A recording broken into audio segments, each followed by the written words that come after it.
Okay, Maurice, let's take a look at your swing from the other day at Siena. Drawing some lines here on the screen. The first line I put up there is sort of a line indicating your shaft plane there. A line right on the tip of your cap there, showing where your head is, and then a line right there along your tush line. So we're going to kind of use these to kind of reference some things that are going on in your golf swing. We talked a lot about the other day that when you move the club away, the need for you to go left shoulder down, left arm in, and allow your right knee to straighten. Okay, I feel pretty good about where you're putting the club on in the backswing. You're putting it in a pretty good position. The only thing that I kind of want to touch on here, and I want to see a little bit more of, is that I want to see this right knee action. I'd like to see a little bit more straightening of the right knee, because that's going to allow your right hip to turn higher and more back. Okay, I want to get a little bit more shoulder turn with you, and the way to do that is for you to go ahead and unlock the flexion in that right knee. That's going to allow the hips to turn a little bit more, allow the arms to swing a little bit deeper to the inside. And what I mean by deeper to the inside is swinging in this direction. Okay. But overall, getting to the top in a pretty nice position. But what we were struggling with the other day was really the lower body action on the downswing. We talked at length about how the swing starts from the ground up. Once we get before we even reach the top of our backswing position, our lower body should start to push forward. Left knee, left hip should start to push forward before the club even changes direction. Okay, that's going to allow us to pounce sort of on that left leg, load that left quadricep, and push our lower center forward. That's going to do two things. Number one, it's going to get our centers forward and produce a swing path that's out to the right, sort of in this fashion here. Okay? Because what happens is, as the lower body is pushing forward, your arms will drop vertically. They'll drop straight down in this direction without moving out in this direction. Okay? But on the left here, you can see that that's not what was happening. As you were getting to the top of your swing, and I'll back it up here so you can see the change of direction. Getting to the top of your swing, and then as the lower body started to turn, you see how the shaft is now getting more vertical, and your left arm is shifting out in this direction. Okay? So when that left arm shifts out, the shaft gets very steep, and this is where the over the top move comes from. Okay? Well, this is facilitating a couple of different problems for you. Once the shaft gets too steep, your brain recognizes it's too steep, and you still want to hit a draw, and you still need to have an in to out club path. Once the shaft gets this steep and the arms move that far out away from the body, well, the only thing that can happen is to lay this club down and to have a club that's approaching from the inside. So like right here, your club is approaching slightly from the inside, in to out, okay? The problem with how this is being done is it's a subconscious manipulation. You're doing what we call early extending, okay? Notice where the line is on your hat. At address, it's right on the tip of your cap. Your line is right on that butt. But because the club has shifted out, the only way for you to get the club to lay down and get back under plane or back on an in to out plane, once it reaches this point, is for you to stand up. Okay? Your upper torso, your head will move this way, and your lower body will move this way. That will make you very erect, very vertical. Okay? And you'll notice that as I remove these lines, just watch your head's action through the hit. See how it comes off the wall? We talked about keeping your head on the wall or on the pole. Your spine angle is changing in the downswing to compensate for a downswing path, club path, that's too steep and now getting out to in. So the only way to get the club from here, from this point right here, to still be out to in, is to do what we call ulnar deviate, sort of raising your hands, raising the handle in this fashion, and bringing your upper body, your head and chest, back. Okay, you can see that very clearly here in, in this swing. Look how far you've moved off of the wall. Look how far your head is moving back. Onto your finish where your spine angle is just very vertical. We've lost we've lost any axis tilt we had. This is where you're at now. This is where you should be. Okay? Now I've got Robert Rock here on the right. He's a European PGA Tour player. Same scenario here.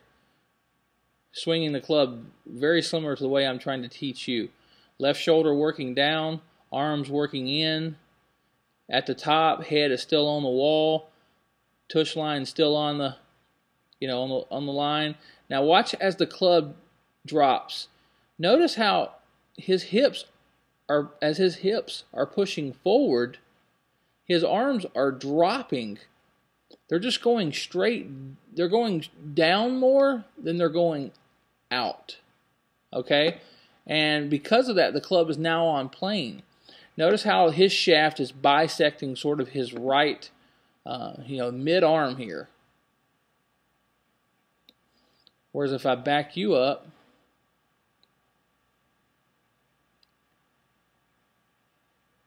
you're more in the shoulder area.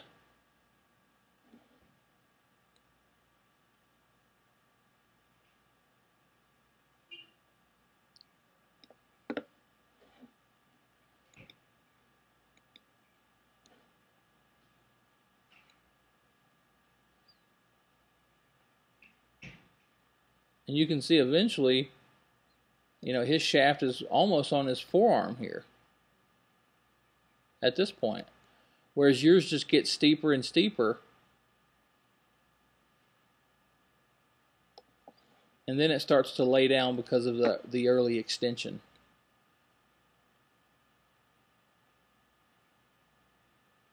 Through impact, his head has moved slightly off the wall, but not a whole lot. Yours has moved significantly off the wall. Okay, Doc, I've now added a video that I took from you on your second lesson here from the golf shop, and I want you to compare these motions.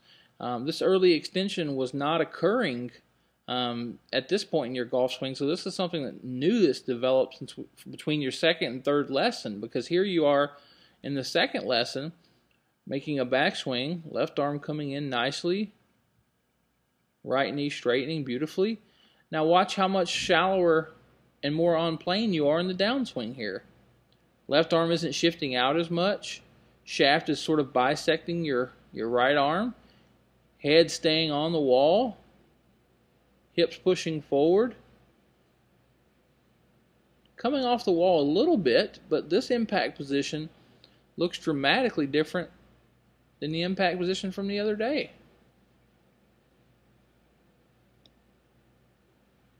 Okay, so I know you can do this, and not far from it. It's just going to take a little bit of work. Here's the driver swing from the other day at Siena, and you can see quite clearly these issues manifest itself the most as we get a bigger, longer club in our hand. But here's the shaft plane here.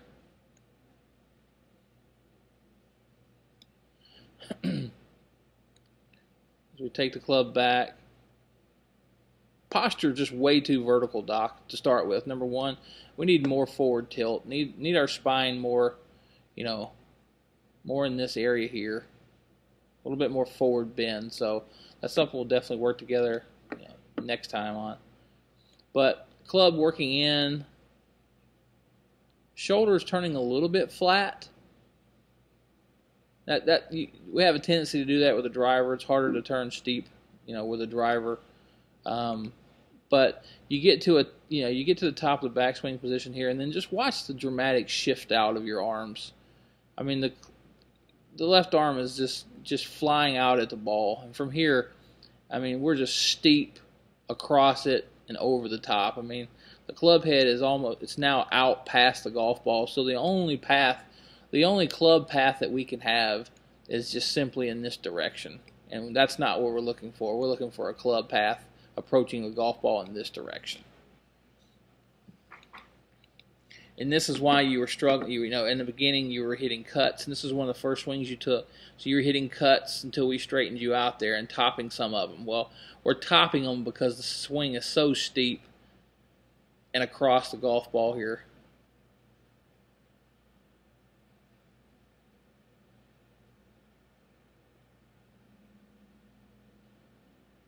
To fix this, Doc, what we've got to do is when we get to the top of the backswing, we've got to feel as though the right elbow returns to your side. That's the first thing.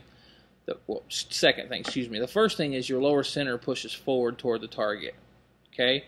Not spinning to the left, but just simply pushing in a linear fashion toward the target. That's the first thing that needs to occur. The second thing is your elbow returning to your right side and feeling the handle of the club just dropping straight down here and not shifting out this way to the right.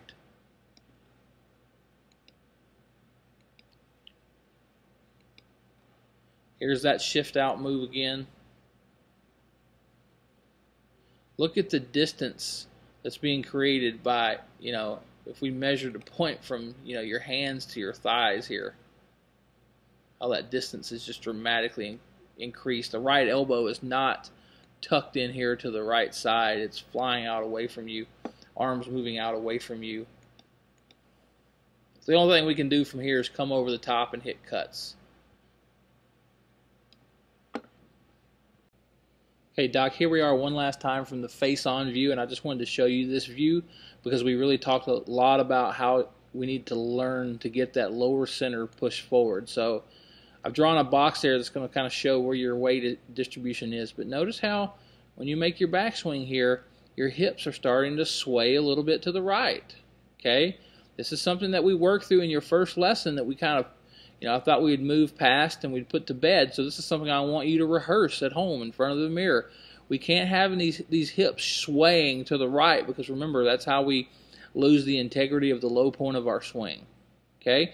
And remember, we're trying to get 85 to 90% of our weight back on our left side at impact. Well, to do that, if we shift weight to our right, that's just that much more weight we've got to bring back left.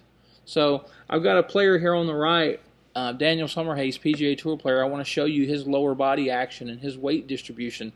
And so you can see a couple of things. You know, number one, let's look at his takeaway. Stays very centered on the backswing. Does not move right at all. As a matter of fact, before his backswing is even complete, you can start to see his hips moving forward. You can see him right here loading his left quadricep. He's sort of pouncing on this left side, getting ready to push forward with everything he's got. Okay, this is a beautiful image right here. The club is still on the backswing, moving backwards. His shoulder turn is complete, but yet his hips are pushing forward before his backswing is even completed. Okay, but in your case, it's the opposite.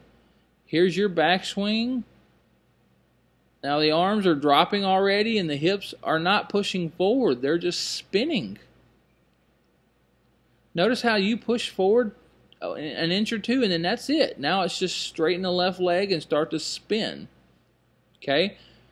At impact, take a look at your handle position.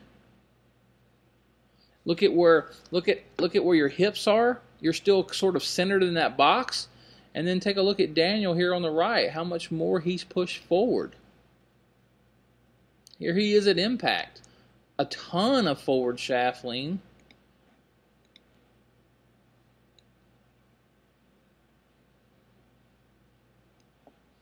As compared to you.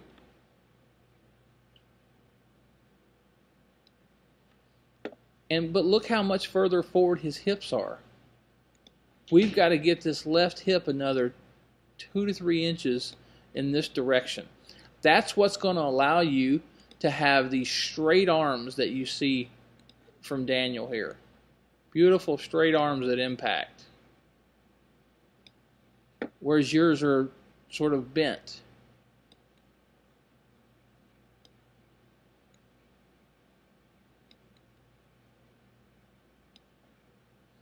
Okay? So remember, we've got to rehearse pushing these hips forward in the downswing, really getting onto our left side. Hope this helps you. Give me a call.